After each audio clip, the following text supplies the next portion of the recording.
Emmanuel Christian School Choric Speakers. And we proudly present Alice in Wonderland by Lewis Carroll.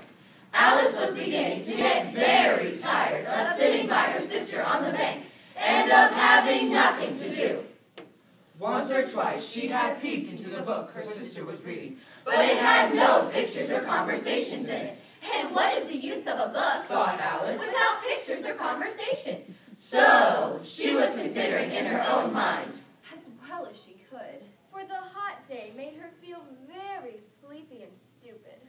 Whether the pleasure of making a daisy chain would be worth the trouble of getting up and picking the daisies, when suddenly a white rabbit with pink eyes ran close by her. There was nothing so very remarkable in that, nor did Alice think it so very much out of the way to hear the rabbit say to itself, oh dear, I shall be late." When she thought it over afterwards, it occurred to her that she ought to have wondered at this, but at the time, it all seemed quite natural. But when the rabbit actually took a watch out of its waistcoat pocket, looked at it, and then hurried on, Alice started to her feet, for she had never before seen a rabbit with either a waistcoat pocket or a watch to take out of it. She ran across the field just in time to see it pop down a large rabbit hole under the hedge.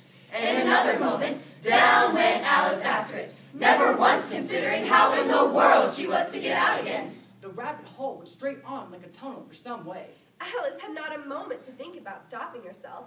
Either the well was very deep, or she fell very slowly, for she had plenty of time as she went to look about her and to wonder what was going to happen next. Down, down, down, down, down, down, down, down, down, down, down, down, down, down, down, down, down. Would the fall never come to an end? I wonder how many miles I've fallen by this time. I must be getting somewhere near the center of the earth. Let me see.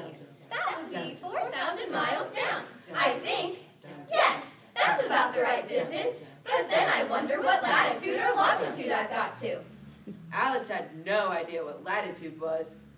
Or longitude either. But thought they were nice, grand words to say.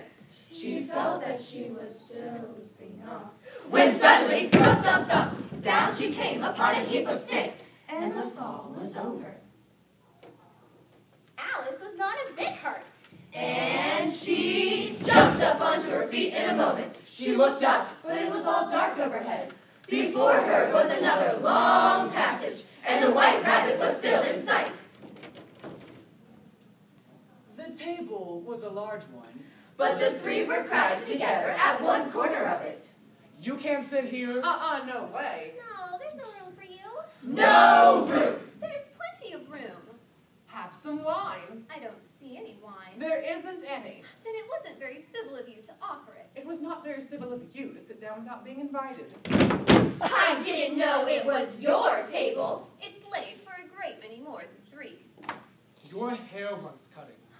The Mad Hatter had been looking at Alice for some time with great curiosity, and this was his first speech. You should learn not to make personal remarks. It's very rude. Why is a raven like a writing desk? I'm glad they've begun asking riddles. I believe I can guess that. Do you mean that you think you can find out the answer to it? Exactly so. Then you should say what you mean. I do.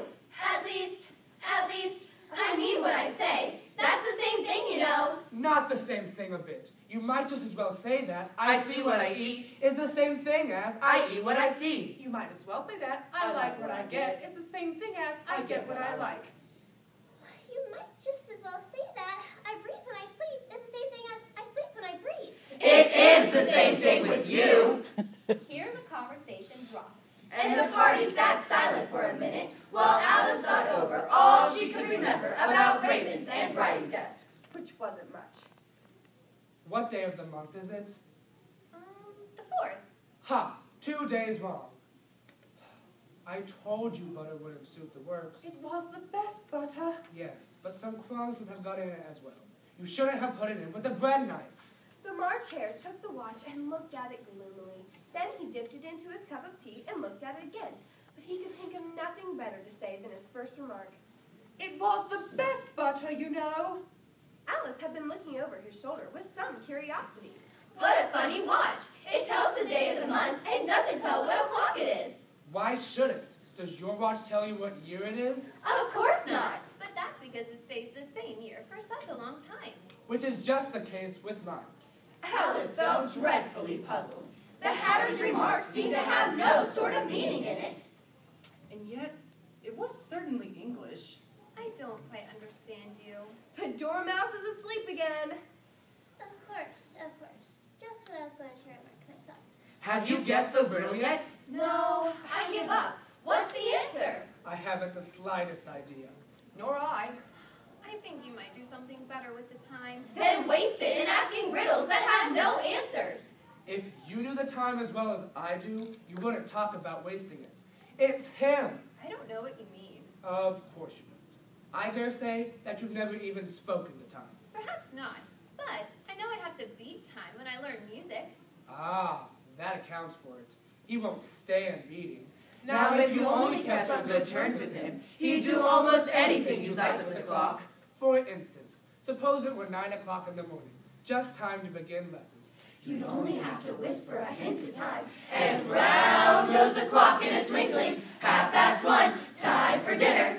I only wish it was. That would be grand, certainly. But then I shouldn't be hungry for it, you know? Not at first, perhaps. But you could keep it 1:30 as long as you liked. Is that the way you manage? Not I. We quarreled last March just before he went mad, you know. It was at the great concert, given by the Queen of Hearts, and I had to sing. Twinkle, twinkle, little bat, how I wonder what you're at.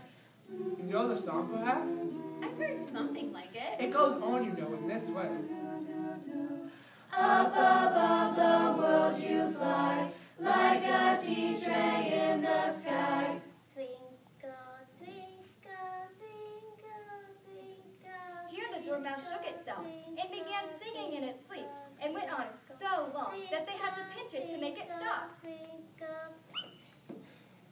Well, I hardly finished the first verse when the queen jumped up and bawled out, He's murdering the time! Off with his head! How dreadfully savage! And ever since that, he won't do a thing I ask. It's always 6 o'clock now. A bright idea came into Alice's head. Is that the reason so many tea things are put out here? Yes, that's it. It's always tea time, and we've no time to wash the things between whiles. Then you keep moving around, I suppose? Exactly so, as things get used up. But what happens when you come to the beginning again? Suppose we change the subject, because I'm getting tired of this. I vote the young lady tells us a story. I'm afraid I don't know one. Then the dormouse shall. Wake up, dormouse. And they pinched it on both sides at once. I wasn't asleep. I heard every word you fellows were saying. Tell us a story. Yes, please do. And be quick about it, or you'll be asleep again before it's done. Once upon a time, there were 3 little sisters, and their names were Elsie, Lacey, and Tilly, and they lived at the bottom of the well. What did they live on? They lived on treacle. They couldn't have done that, you know. They'd been ill. So they were very ill. Alice tried to fancy to herself what such an extraordinary way of living would be like, but it puzzled her too much, so she went on. But why did they live at the bottom of a well? Take some more tea. I've had nothing yet, so I can't take more. You mean you can't take less. It's very easy to take more than nothing. Nobody asked your opinion. Who's making personal remarks now? Alice did not quite know what to say to this, so she helped herself to some tea and bread and butter, and then turned to the dormouse and repeated her question. Why did they live at the bottom of a well? It was a treacle well. There's no such thing. Shh. If you can't be civil, then you better finish the story for yourself. No, please go on. I won't interrupt again. I dare say there may be one. One indeed. And so these 3 little sisters, they were going to draw, you know. What did they draw? Treacle. I want a clean cup. Let's all move one place on. He moved on as he spoke, and the dormouse followed him. The March Hare moved into the dormouse's place, And Alice, rather unwillingly, took the place of the March Hare. The March Hare was the only one who got any advantage from the change. And Alice was a good deal worse off than before, as the March Hare had just upset the milk jug into his plate. But I don't understand. Where did they draw the treacle from? You can draw water out of a water well, so I should think you could draw treacle out of a treacle well. Eh, stupid? But they were in the well. Of course they were. Well, in. The kids were so confused, poor Alice, that she let the dormouse go on for some time without interrupting it. They were learning to draw all manner of things. Everything that begins with an M. Why an M? Why not? Alice was silent. The dormouse had closed its eyes by this time. And it was going off into a doze. But, on being pinched by the Hatter, it woke up again with a little shriek and went on. Things that begin with an M, such as Mousetrap and the moon. in memory. And muchness. You know, you say things are Much of a muchness, Did you ever see such a thing as a drawing of a muchness. Really? Now you ask me? I don't think. Then you should talk. This piece of rudeness was more than Alice could bear. She got up in great disgust. And walked off. The dormouse fell asleep instantly. And neither of the others took the least notice of her going. Though she looked back once or twice, half hoping they would call after her. The next time she saw them, They were trying to put the dormouse into the teapot. At any rate, I'll never go there again. It's the stupidest tea party I ever was at in all my life. Just as she said this, she noticed that one of the trees had a door leading right into it. That's very curious. But everything's curious today. I think I may as well go in at once. And in she went.